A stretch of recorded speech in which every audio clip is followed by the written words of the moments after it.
Olá, caríssimos alunos, espero que se encontrem bem. Vamos dar continuidade à nossa aprendizagem. Este é o segundo vídeo, o primeiro dedicamos ao estudo das catástrofes naturais e agora vamos avançar com as catástrofes de origem antrópica, ou seja, de origem humana. As catástrofes causadas diretamente pela ação humana que vamos estudar são a poluição, a desflorestação, os incêndios e as invasões biológicas. Acerca da poluição, considera-se poluição a degradação do meio ambiente causada por determinados agentes que causam o desequilíbrio dos ecossistemas. Esses agentes, a partir de determinada concentração que afetam o meio ambiente, designam-se poluentes. Para facilitar o estudo, vamos dividir a poluição em três tipos: poluição do ar, poluição da água e poluição do solo. Dentre a poluição do ar, destacam-se o aquecimento global, as chuvas ácidas e a diminuição da camada de ozono. Relativamente ao aquecimento global, nós até já estudámos este fenómeno quando falámos no início do ano das condições que permitem a existência de vida na Terra. Referimos o efeito natural que o nosso planeta tem, que é o efeito de estufa causado pela presença de uma atmosfera. Ora, o efeito de estufa natural é benéfico, permite a manutenção de temperaturas amenas. No entanto, a atividade humana tem vindo a agravar, a tornar mais intenso este efeito de estufa, provocando o fenómeno conhecido como aquecimento global. Deve-se, neste caso, à emissão de gases, os chamados gases de efeito de estufa. As fontes de poluição temos aqui em baixo. Mais importantes são as emissões de gases pelos automóveis e pela indústria. Os principais gases de efeito de estufa são o dióxido de carbono, o metano, entre outros. Quais as consequências do aquecimento global? O degelo e consequente destruição de zonas costeiras e grandes períodos de seca. Portanto, as perturbações do aquecimento global são várias, não só o aumento do nível do mar, mas também alterações climáticas e até a intensificação de alguns fenómenos meteorológicos. Outra das situações relacionadas com a poluição do ar são as chuvas ácidas. As chuvas ácidas consistem na precipitação acidificada sob a forma de chuva, neve ou granizo, ou seja, a chuva com um pH mais baixo do que aquele que seria o natural. Os poluentes emitidos para a atmosfera pela atividade humana combinam-se então com o vapor de água e formam ácidos que atingem a superfície terrestre através das chuvas ácidas. Estas chuvas ácidas têm um efeito negativo, quer no coberto vegetal, portanto destruindo, queimando as copas das árvores, através da acidificação de lagos e rios com a consequente morte da vida aquática, também a poluição do solo, com a degradação de fauna e flora relativamente a este substrato, e também, a nível das construções humanas, são conhecidos os efeitos da chuva ácida na destruição de monumentos. Portanto, nesta figura nós podemos observar que substâncias como o dióxido de enxofre e os óxidos de azoto sofrem reações químicas na atmosfera combinando-se com o vapor d'água e formando os ácidos, ácido sulfúrico e ácido nítrico. O terceiro aspecto relacionado com a poluição do ar é a destruição da camada de ozono. Portanto, a camada de ozono situa-se na estratosfera e protege os seres vivos das radiações ultravioleta do Sol, como nós também já tínhamos estudado.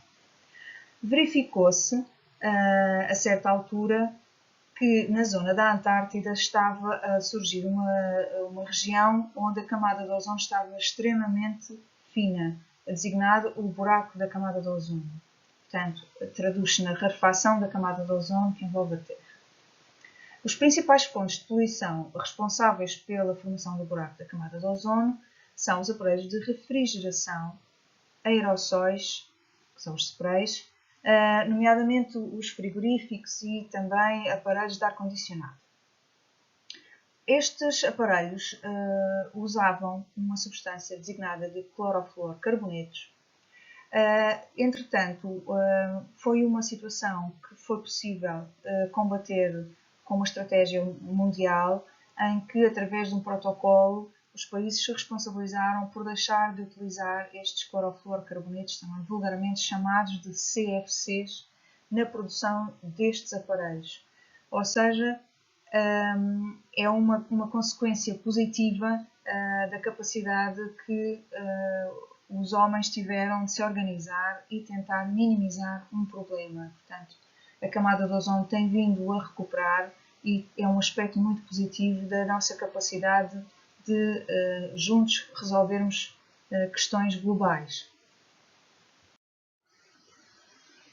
Relativamente à poluição da água, as principais fontes de poluição são as descargas industriais, portanto, descargas de efluentes vindos das indústrias não tratados, e dos detritos de zonas urbanas ou esgotos domésticos também não tratados. Sabemos que estes efluentes ou estas águas, descargas industriais e urbanas, hoje em dia, preferencialmente, são enviados para estações de tratamento de águas residuais, ou ETARs, para minimizar este problema. Outro dos problemas são os derrames de petróleo em alto mar, muitas vezes, nem sempre por acidente, por vezes os petroleiros fazem de forma ilegal lavagens dos seus porões, provocando derrames de petróleo que muito afetam os seres marinhos, provocando as tais marés negras, provocando morte de peixes e de seres vivos da zona entre marés. Portanto, quando essas manchas de petróleo chegam até à costa, causam grande destruição. As atividades recreativas ligadas aos desportos náuticos também provocam poluição e a agricultura também provoca poluição, nomeadamente através dos fertilizantes e pesticidas que são usados e que depois acabam por se infiltrar nos aquíferos ou águas subterrâneas, poluindo essas águas e também levando essa poluição até rios e mares. Relativamente à poluição do solo, ela é menos visível do que a poluição da água ou do mar, mas também é perigosa. Ora, a poluição do solo, as principais fontes são a agricultura, principalmente a dita agricultura intensiva, que tem produções em grande escala. As indústrias também provocam alguma poluição do solo, quando não têm as metodologias corretas para a eliminação dos seus resíduos. A urbanização excessiva também provoca poluição e a exploração mineira. Os agentes poluentes principais são os inseticidas e os herbicidas, adubos e fertilizantes, no caso da agricultura. Os resíduos domésticos e industriais, relativamente às questões das indústrias e das cidades. E, por fim, as escombreiras, no caso da exploração mineira. As escombreiras são os amontoados de material inerte que não tem interesse económico e que, após a exploração dos minérios, fica acumulado junto às zonas das minas, provocando poluição. As consequências da poluição do solo são a perda de produtividade do solo, o solo fica enfraquecido, a contaminação dos aquíferos ou águas subterrâneas, a destruição de habitats, morte de seres vivos e é também um problema de saúde pública, podendo afetar a população humana. A degradação do solo torna-o infértil e está na origem do processo de desertificação.